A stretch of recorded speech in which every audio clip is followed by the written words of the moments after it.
Tapi marilah kita mulai dengan diri kita masing-masing. Kita mulai dengan kerinduan betapa indah, nikmat, nyaman bahwa kita adalah anak-anak Allah. Maka Tuhan mengatakan, cecaplah dan nikmatilah betapa baiknya Tuhan. Semoga Anda bersukacita, gaudate, bersukacita, karena Tuhan di pihak kita. Kalau Tuhan di pihakku, siapa yang dapat melawan aku? Segala sesuatu dapat aku tanggung di dalam Dia yang memberi aku keselamatan. Maka mintalah Roh Kudus dan saudara akan diampuni, disembuhkan dan dibebaskan dari roh jahat. Dan mari kita berdoa bersama untuk pengudusan keluarga kita, masyarakat kita, Indonesia kita. Kalau semua orang menjadi kudus, betapa indahnya dunia. Tidak ada yang berdosa, tidak ada yang korupsi, tidak ada yang selingkuh, tidak ada yang kejam, membunuh. Dan inilah yang dicita-citakan oleh semua orang beriman. Dan ini juga yang dianugerahkan Tuhan kepada kita semua orang-orang beriman. Bapak, Ibu, dan saudara sekalian yang dikasihi Tuhan, pada bacaan pertama, Nabi Yesaya mengatakan, Roh Tuhan ada padaku, sebab Ia telah mengurapi aku, Ia telah mengutus aku untuk menyampaikan kabar baik kepada orang-orang sengsara, merawat orang-orang yang remuk redam hatinya. Aku diutus memberitakan pembebasan pada orang-orang tawanan dan kepada orang-orang yang terkurung, kelepasan dari penjara. Tuhan Allah berkenan padaku untuk memberitakan tahun rahmat Tuhan telah datang. Bapak, Ibu, dan saudara sekalian yang dikasihi Tuhan, kata-kata yang sama ini juga dikutip oleh Yesus Kristus ketika Dia ada di bait Allah dan diberikannya kepada Dia ayat ini atau kitab ini yang kemudian oleh Yesus dibaca di depan semua orang. Yesus mengatakan seolah-olah bahwa inilah kegenapan dari ramalan Yesaya, bahwa roh Tuhan ada pada Yesus Kristus karena Dia memang lahir, dikandung oleh Bunda Maria dari roh Tuhan. Dan inilah yang menjadi sumber sukacita, kegembiraan kita semua, yaitu kegembiraan di dalam roh Allah, seperti dikatakan dalam bacaan yang kedua. Jangan padamkan roh yang ada padamu, semoga roh, jiwa, dan tubuhmu terpelihara sempurna dengan tak bercacat sampai pada kedatangan Yesus Kristus Tuhan kita. Inilah kegembiraan orang-orang beriman. Saya tidak tahu apa yang membuat hati Anda bergembira. Biasanya kegembiraan itu diukur ketika Anda bersyukur. Ada yang bersyukur karena ulang tahun, ada yang bersyukur karena usahanya berhasil, ada yang bersyukur karena lulus ujian, ada yang bersyukur karena diterima menjadi PNS atau ASN. Umumnya kegembiraan manusia diukur dari apa yang dicapai oleh manusia, yaitu keinginan-keinginan. Sehingga kalau keinginannya tidak tercapai, lantas dia merasa bahwa Tuhan tidak menyayangi, Tuhan tidak mendengarkan doanya. Kegembiraan-kegembiraan yang hanya berpusat pada hal-hal yang fana, tentu ini tidak abadi. Namun Tuhan menawarkan kepada kita adalah kegembiraan karena kita disucikan. Karena roh Tuhan yang kudus hadir di dalam diri kita. Inilah pertobatan sejati, bahwa kita dikatakan menjadi bait Roh Kudus. Tidak tahukah kamu bahwa tubuhmu adalah bait Roh Allah? Kegembiraan inilah yang menjadi kegembiraan yang abadi. Kita bersyukur bahwa dalam gereja Katolik itu kita merayakan hari raya atau mengingat, memperingati para kudus. Seperti hari ini kita memperingati Santa Lucia.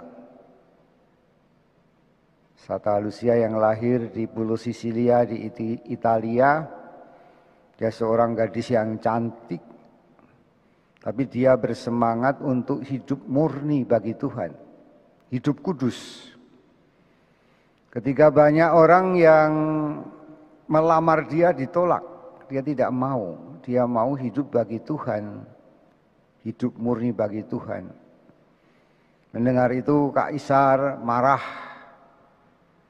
dan dia kemudian menghukum Lucia.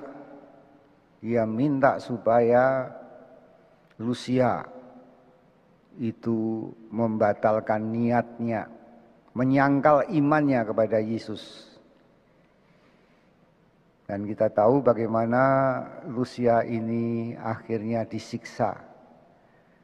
Hebatnya ketika dia dibakar, dia tidak mempan. Sampai kemudian dia dipenggal kepalanya. Saudara sekalian, ini salah satu contoh. Orang yang mempunyai cita-cita atau iman, dia memperoleh kegembiraan yang tidak bisa tergoyahkan oleh apapun, termasuk oleh siksaan, bahkan oleh kematian. Dia tetap bersuka cita dan dia tetap bergembira. Bahkan kalau kita digambarkan juga Santa Lucia, Santa Sisilia itu, bahkan dia bernyanyi terus sampai dia disiksa pun tetap bernyanyi. Ada sukacita yang melebihi dari sukacita di dalam dunia ini, yaitu sukacita karena roh Allah ada pada kita. Dia yang mengurapi kita dan dia yang mengutus kita untuk menjadi pewarta kegembiraan. Apa itu kegembiraan? Yaitu pembebasan dari dosa. Roh Kudus menguduskan orang-orang dari dosa-dosa dengan pengampunan. Roh Kudus membebaskan orang-orang yang ada dalam tawanan, pelepasan dari kuasa kegelapan. Banyak orang yang tertawan oleh kuasa kegelapan demi mengajar dan demi mengejar kenikmatan dunia. Banyak orang menyembah setan ya, demi kekuasaan, demi ketenaran, demi kekayaan, dan dia akhirnya menderita. Nah, disinilah warta Natal yang sesungguhnya dijanjikan Tuhan, harapan kita, yaitu bahwa Tuhan yang hadir di tengah-tengah dunia memberikan rohnya yang membuat kita bersuka cita. Digambarkan oleh Yohanes Pembaptis bahwa untuk menjadi kudus, dia pergi ke tempat yang sulit, yaitu padang gurun. Betapa menderita orang-orang di padang gurun, karena di sanalah dia mengalami proses pengudusan. Ya, orang dikuduskan di padang gurun. Tidak ada kenikmatan di padang gurun. Tidak ada makanan, restoran, tidak ada GoFood. Di padang gurun, tempat yang sunyi, sepi, mungkin tidak ada sinyal, tidak ada WA, tidak ada juga YouTube, tempat yang kosong. Di tempat yang kosong itulah orang dimurnikan, sehingga dia disucikan, dibebaskan dan dilepaskan dari semua ikatan-ikatan dengan dunia. Maka banyak orang yang mengikuti pemurnian Yohanes Pembaptis itu, dan mereka menjadi pertapa-pertapa di padang gurun. Seperti Katarina dari Siena, dan juga banyak rahib-rahib yang pergi ke tempat terpencil, di tempat yang kosong seperti padang gurun, dan mereka mencari apa? Mencari kekudusan. Bapak, Ibu, dan saudara sekalian yang dikasihi Tuhan, apakah kita harus pergi juga ke padang gurun? Dan Tuhan Yesus juga memberi contoh teladan kepada kita semua. Dia berpuasa selama 40 hari di padang gurun. Dan dalam keadaan lapar dia ditawari oleh setan, ubahlah batu-batu itu jadi roti. Tapi Tuhan Yesus tidak mau. Ditawarkannya 3 hal godaan manusia. Kebutuhan-kebutuhan jasmani seperti roti, maka disuruh mengubah batu menjadi roti. Ditawarkan juga suatu kemegahan dunia. Yesus dibawa ke tempat tinggi dan ditawarkan kepada Yesus, itulah semua isi dunia, lihatlah dari atas, dan semua itu akan kuberikan kepadamu kalau kamu menyembah aku. Tapi Tuhan Yesus tetap setia. Ditawarkan pula kehebatan, dia dibawa ke hubungan bait Allah. Dan dia katakan, kalau kamu menjatuhkan dirimu, malaikat-malaikat akan menatang engkau, betapa hebatnya Tuhan. Maka Yesus akan menjadi orang yang terkenal. Jadi saya selalu mengatakan godaan manusia itu ada 3 hal ini. 3 jari. Yang pertama adalah jempol. Semua orang senang kalau dijempolin, apalagi 2 jempol. Kamu hebat, kamu terkenal, kamu dielu-elukan. Perasaan-perasaan dielu-elukan, ya itu membuat orang terbius. Ya, karena kita ini manusia rasa. Apa yang kita cari sebetulnya rasa. Bayangkan kalau saya terkenal, saya dielulukan, termasuk orang-orang Farisi, kalau saya dipuji sebagai orang yang suci, orang yang mempunyai kedekatan dengan Nabi atau dan seterusnya. Ini status simbol yang menggiurkan. Banyak orang mencari itu. Rasa bahagia karena dipuji, rasa bahagia karena kita dielu-elukan, rasa sukacita kalau kita mendapat atribut tertentu. Yang kedua, jari ini. Dengan jari ini kita bisa menunjuk orang pergi, datang. Gambaran dari kekuasaan. Banyak orang ingin berkuasa. Bisa menunjuk orang, bisa memerintah orang. Tapi di balik kuasa ini, dia juga menguasai masalah ekonomi. Kalau saya berkuasa, saya akan mendapat fasilitas-fasilitas sehingga banyak para penguasa yang tergoda kemudian menjadi koruptor. Ya. Dan yang terakhir adalah jari ini. Ketika ini digabungkan menjadi bukan hanya kekuasaan tetapi harta. Ya. Dan banyak orang berperang karena berebut harta. Indonesia ini sangat kaya, sehingga banyak negara yang ingin menjadi penguasa di Indonesia, mempengaruhi, mengambil sumber-sumber daya. Dan jari ini juga gambaran dari kenikmatan. Ya, kenikmatan dapat duit, kenikmatan terkenal, kenikmatan berkuasa. Apa sih sebetulnya yang dicari manusia? Hanya rasa. Dan karena rasa ini banyak orang yang kemudian tidak jernih hatinya. Tidak dapat berpikir dengan akal sehat. Sehingga mereka mengejar itu.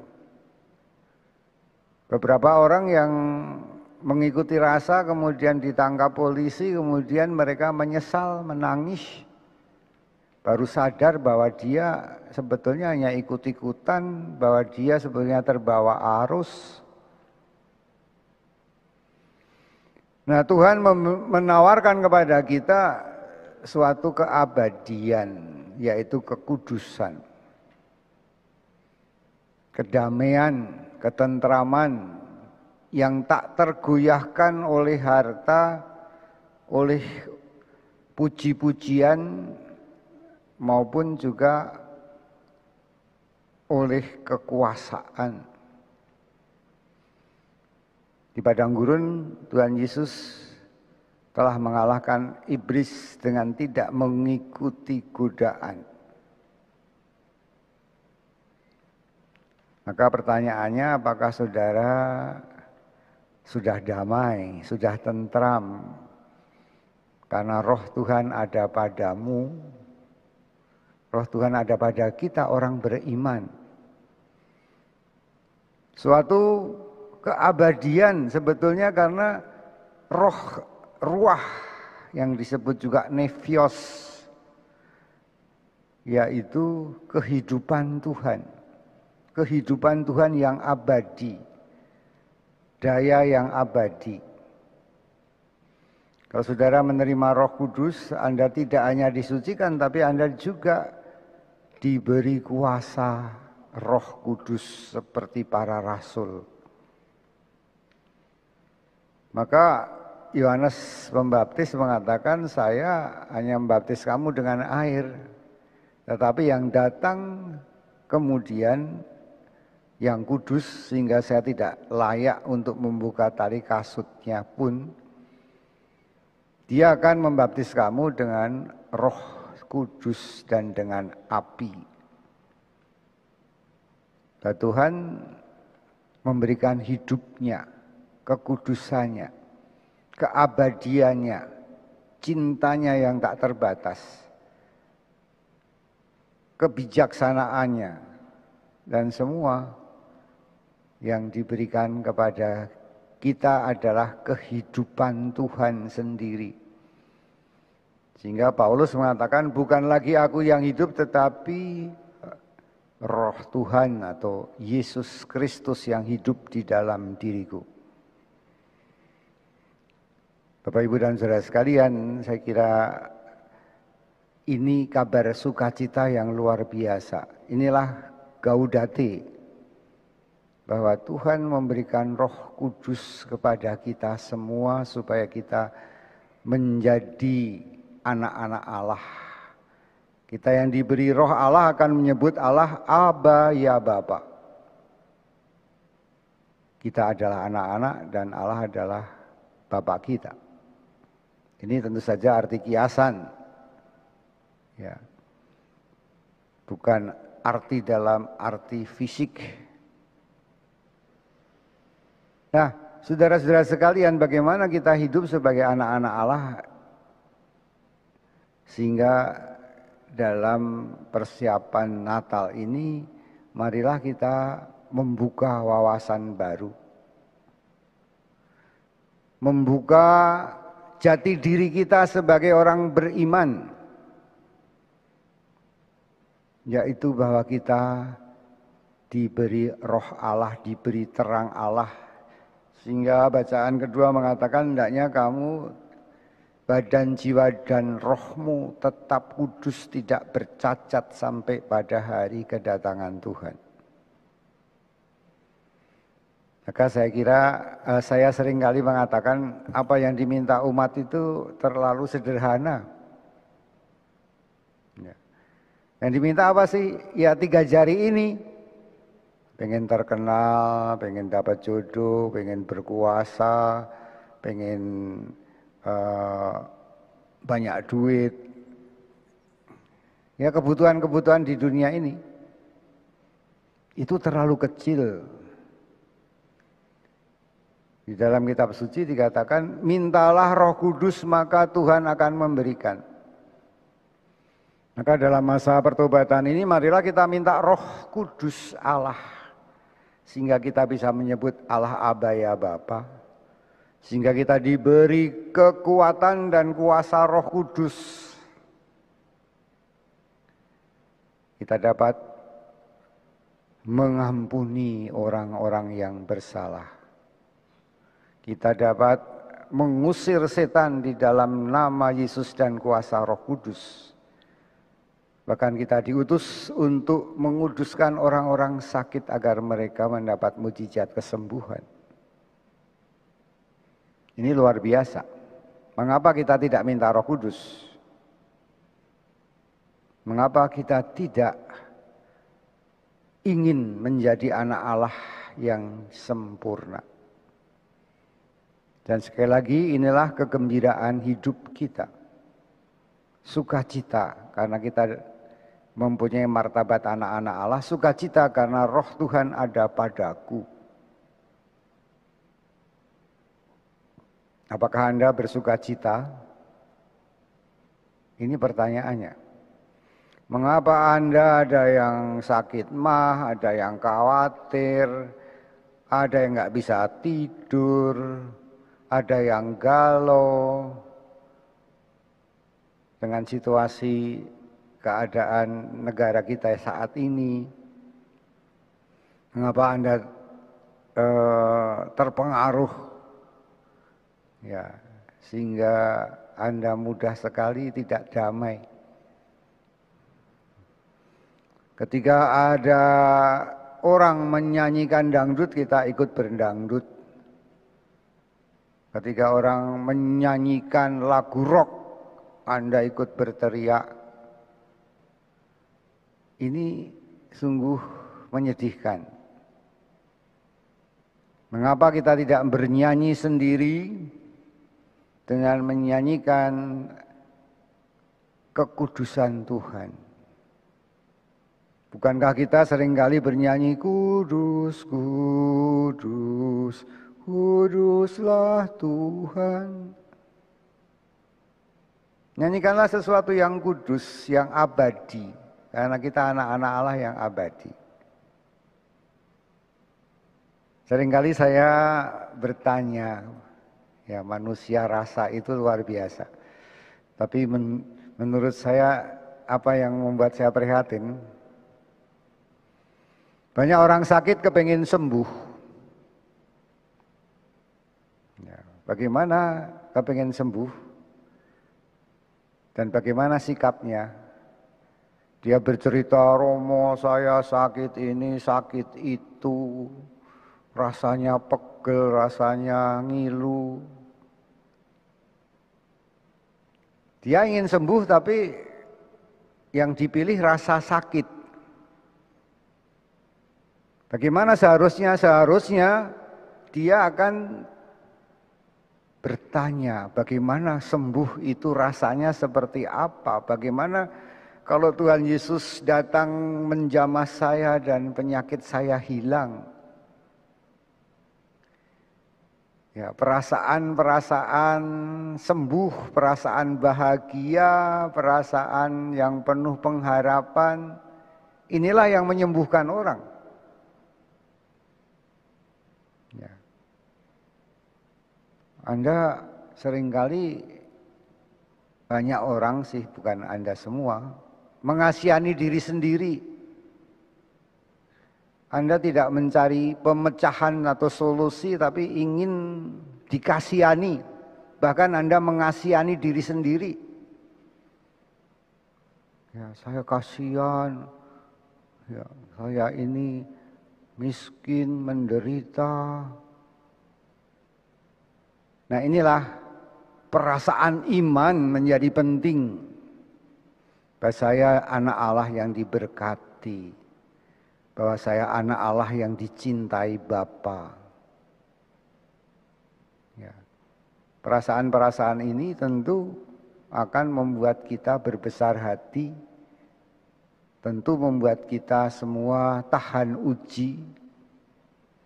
Perasaan-perasaan ini bukan hanya sekedar perasaan, tetapi ini adalah karunia-karunia, karunia sukacita, karunia kerahiman Tuhan yang hidup di dalam diri kita.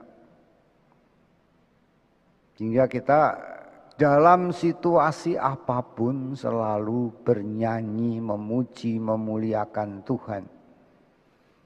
Dalam keadaan apapun kita tidak dihancurkan oleh dunia bencana, juga segala macam provokasi, intoleransi dan seterusnya. Jadi marilah kita membawa terang Kristus di dalam hidup kita. Ketika kita menerima kekudusan Tuhan. Pertobatan tidak hanya usaha manusia untuk bertobat, tetapi pertobatan adalah juga karunia Roh Kudus. Maka mari kita berdoa untuk mengkuduskan dunia. Kita mohon Roh Kudus untuk menguduskan kita semua. Dan mari kita berdoa untuk orang-orang sakit agar mereka disembuhkan, dikuduskan dari penyakit. Kita juga berdoa untuk menguduskan orang-orang yang berdosa, baik yang masih di dalam dunia ini maupun yang ada di dalam api pencucian. Kasihanilah mereka ya Tuhan, orang-orang berdosa agar mereka bertobat. Bahkan juga kita doakan musuh-musuh Tuhan, musuh-musuh iman, musuh-musuh orang-orang benar, agar mereka bertobat menyembah Tuhan.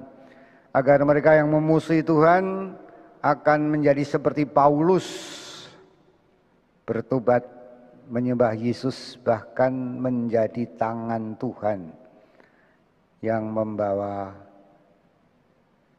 kegembiraan, keselamatan bagi banyak orang.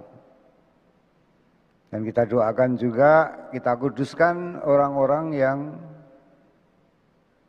terikat, terjerat, tersesat oleh kuasa-kuasa kegelapan, kuasa setan, kuasa iblis, sehingga mereka percaya bahkan menyembah dan beriman pada setan.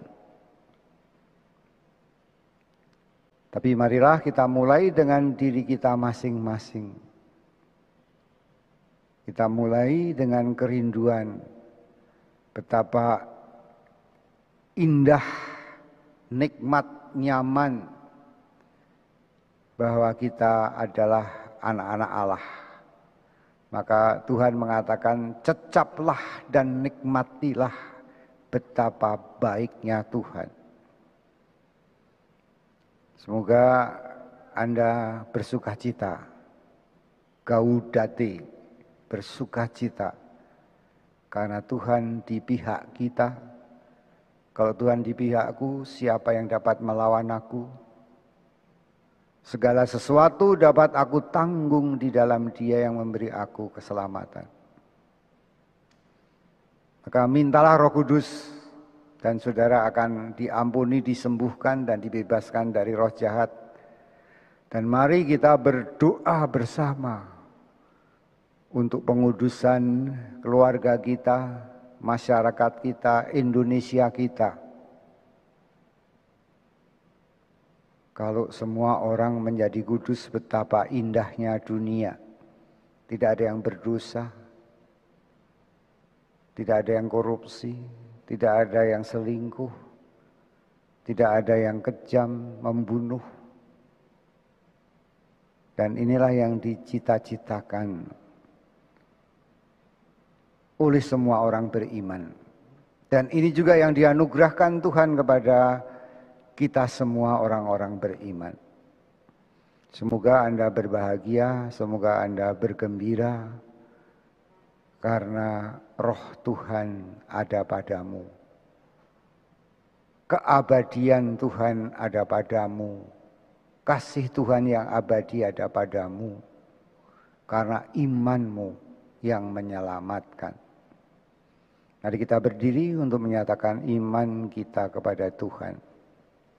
Aku percaya akan Allah, Bapa yang Maha Kuasa, Pencipta langit dan bumi, dan akan Yesus Kristus, Putranya yang tunggal Tuhan kita, yang dikandung oleh Roh Kudus, dilahirkan oleh Santa Perawan Maria, yang menderita sengsara dalam pemerintahan Pontius Pilatus, disalibkan, wafat dan dimakamkan, yang turun ke tempat penantian pada hari ketiga bangkit dari antara orang mati, yang naik ke surga, duduk di sebelah kanan Allah Bapa yang Maha Kuasa.